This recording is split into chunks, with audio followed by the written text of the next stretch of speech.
Today, I'm going to show you how to set up your TP-Link router. And before starting, if this video helps, please support me. I donate half of all donations to shelters. You can find more details in the description below. So the first thing that you will need to do is to turn on your router. Take the power adapter. Plug one end of the power adapter into an outlet and the other into the router.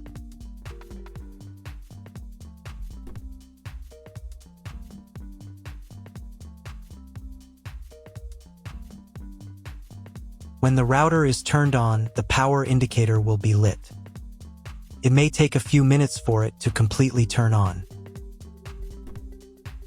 Next, plug the cable from your internet service provider or from your modem into a special internet port. This port is usually labeled as internet, and usually it has a different color.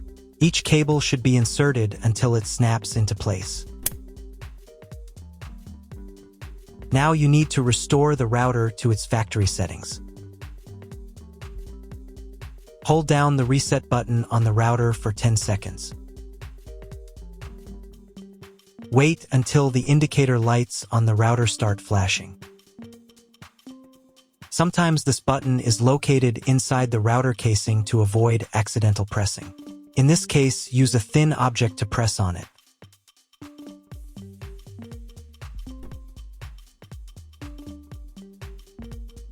The router will restart, and the settings will go back to their original factory defaults.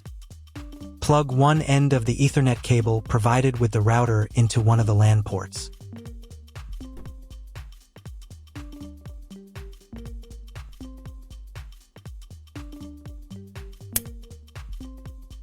And plug the other end of the cable into your computer's Ethernet port.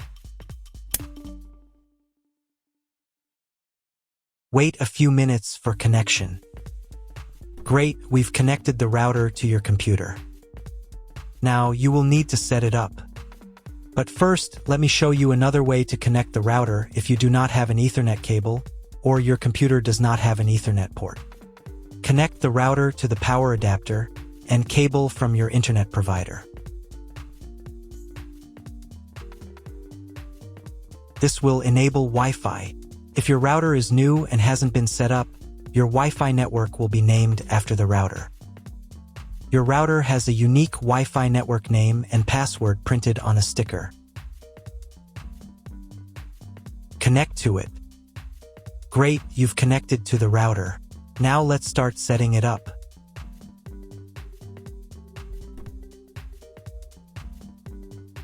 First, open your web browser and visit the URL you see on the screen. Use the URL bar instead of the search bar. At the beginning, you will see a form with a login and password. Usually, it is admin and admin.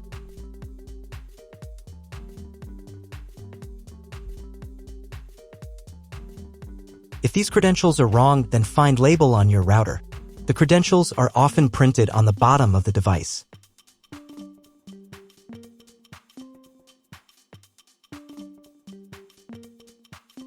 If none of this works, it means that your router has already been configured and someone has changed the login and password. If you can't find out the login credentials, just reset the router to factory settings.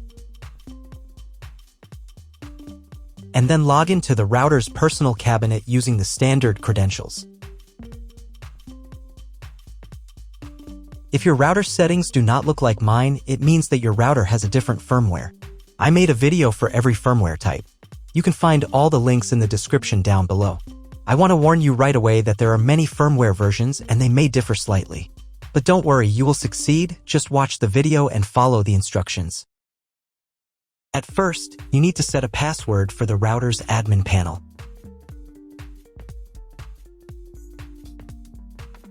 Click on this button. Keep in mind that, depending on your firmware version, some setup steps may be different or appear in a different order. But don't worry, you've got this. Just watch the video and follow instructions. On the first screen, select your time zone. If you're not sure which one to choose, just select any. On the next page, select your internet connection type. This is usually specified in your contract with the internet provider.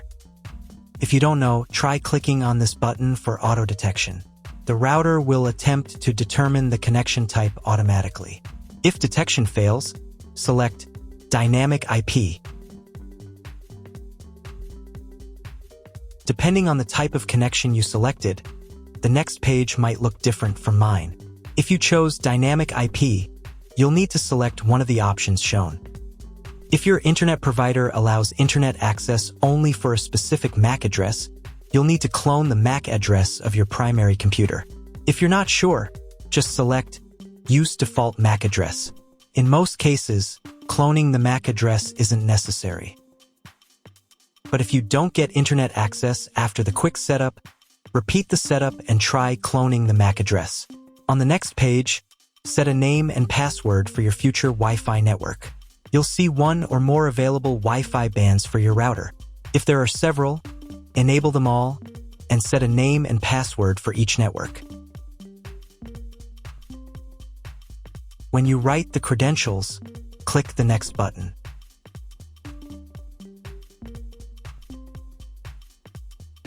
If you were connected to the router via the Wi-Fi network, reconnect to it. On this page, you can configure the TP-Link cloud service. You don't need to do anything here. Just click Skip. Next, you'll see a summary of all the settings you've entered. Click this button to confirm. Wait while the router tries to connect to the internet. If it fails, double-check that all cables are properly connected. Click Skip, then try rebooting the router. If it connects successfully, check whether the internet is working. Just Google something. If it's still not working, you'll need to reboot the router manually. To do this, go to Advanced.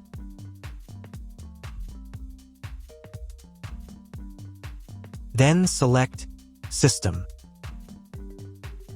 Select Reboot tab and click on the Reboot button.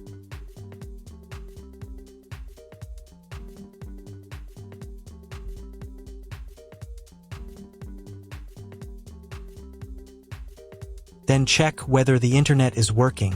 Just Google something.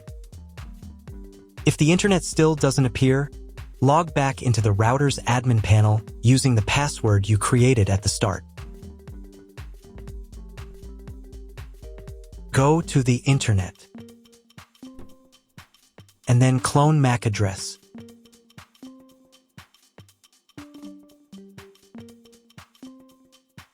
Save the settings.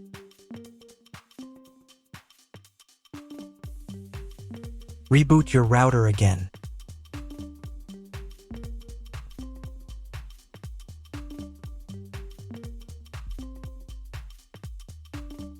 And after a couple of minutes, check internet connection. If internet still doesn't appear, contact your internet service provider. He will tell you what type of connection you have and what other settings you need to do. That's all. If my video was useful, please support my work. I donate half of all donations to shelters. You can find more details in the description below.